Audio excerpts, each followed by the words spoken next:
obandesu. I was no longer a warashi the second time I saw her. I was old enough to know my own face, and she was not in the corner this time. She was sitting right here, beside me, at this very kotatsu, close enough that I could feel the cold coming off her, shakkoi, in a way that the kotatsu could not warm. And this time, she did not disappear when someone called from the next room. This time, she spoke. Sit very close tonight. This one is also mine. It is time for Granny's story too. If you were here for Granny's story 1, you know about the warashi at the kotatsu, the old woman in the corner, the smile that answered nanistenzu without words, the way she disappeared when Dadacha called. I carried that memory for many years, through the ordinary seasons of a life in this room, through things I will tell you about in time, and things I will keep to myself forever. And then one evening, many years after the warashi at the kotatsu, I sat down beside this fire and she was here. Not in the corner. Here, beside me. And everything I thought I understood about that first meeting became considerably more complicated.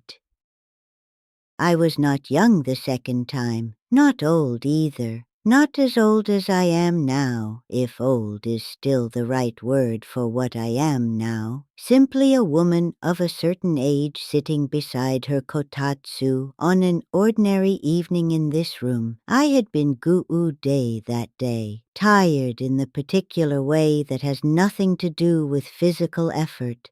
The kind of tired that comes from carrying things for a long time without putting them down. I had been sitting beside the kotatsu for perhaps an hour, the room quiet, the light through the shoji doors, the particular quality of late evening. And then I became aware, not suddenly, not with any dramatic announcement, simply became gradually aware that I was not alone at the kotatsu. She was sitting to my left, at the same kotatsu, her hands beneath the cover the way mine were, looking at the same shoji doors I was looking at. I did not turn to look at her immediately.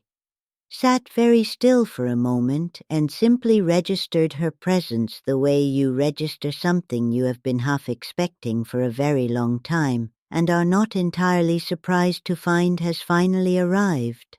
Then I turned and looked at her directly, and she turned and looked at me, and I knew her face completely. Izui, not because it was wrong, because it was right. More right than any face I had ever seen, because it was mine, older than the face I saw in the mirror, but unmistakably mine, sitting beside me at my own kotatsu. If these stories have found their way to you, if you find yourself returning to this quiet room, there is something small you can do, like and subscribe. It tells me, and whatever else watches from this room, that you were here, and that you intend to find your way back. I did not ask Nanistenzu this time. I was no longer a warashi. I understood sitting beside her at the kotatsu what she was doing, the same thing I was doing, sitting beside the fire, in this room. In the particular way that this room eventually teaches you to sit. With the patience of someone who has understood that sitting here beside this kotatsu in the quiet is not simply rest. It is something else, something I will not name tonight. I looked at her hands beneath the kotatsu cover. My hands. the particular shape of them, the specific way I hold them when I am sitting quietly. She looked at mine. We sat together for a long time without speaking, two women beside the same kotatsu, in the same room, in the same silence. I wonder if you sat down one evening and found yourself beside you, the older version, the one that knows everything you have not yet lived. What would you want to ask? Would you ask at all? Or would you simply sit together for a while in the quiet? Granny is always listening. She spoke first, as she had smiled first in the corner when I was a warashi. She said my name, in my voice, the particular way I say my own name that belongs to no one else. Then she said something I had not expected, not a warning, not a prediction, not the 4 sentences from the road in the snow. That is a different story for a different evening, simply a question, one question, asked quietly, in my own voice, from my own face, sitting beside me at this kotatsu. The question was private, mine. I will not share it here, but I will tell you this. It was the question I had been avoiding asking myself for longer than I had realized I had been avoiding it, and hearing it asked aloud, in my own voice, from my own face, made it impossible to avoid any longer. You are still here. Good. Some stories need a witness all the way to the end. I wonder, what question have you been avoiding asking yourself? The one you already know the answer to, the one that sits just below the surface of every quiet moment. That one. I answered her, quietly, honestly. In a way, I had not managed to answer it when I asked it of myself in the ordinary privacy of my own mind. Something about hearing the question from outside, from my own voice, from my own face, sitting beside me at my own kotatsu, made the honest answer available in a way it had not been before. She listened to my answer, nodded once, the particular nod of someone who already knew what the answer would be and needed only to hear it said aloud. Then she looked back at the shoji doors. We sat together for a while longer, in the quiet, two women beside the same kotatsu, until the light through the shoji doors changed, and when I looked to my left again, the kotatsu cover was undisturbed, as though no one had been sitting beside me.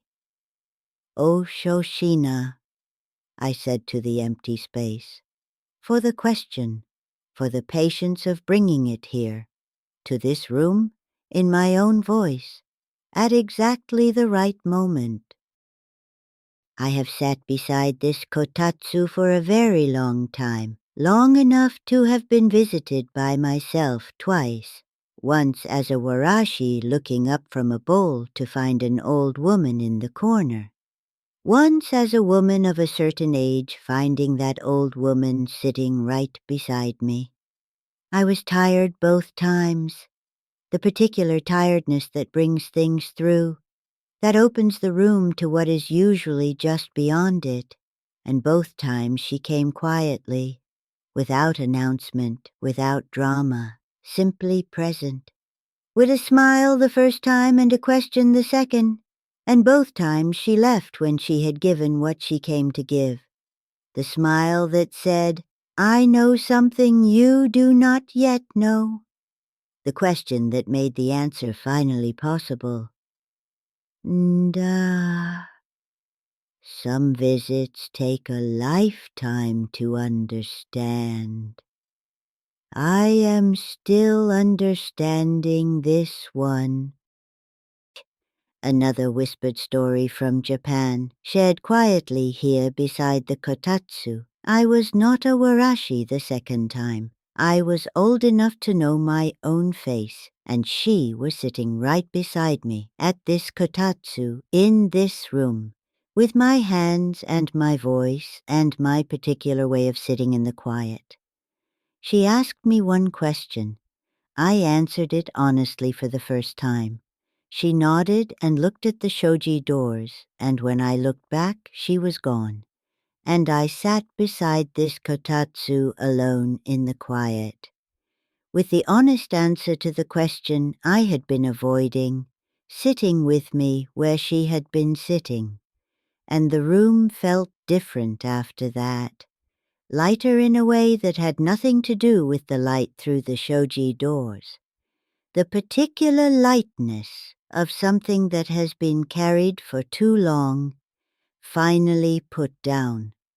Oshoshina, for the question, and for this room, that has always known when to bring things through, and who to send.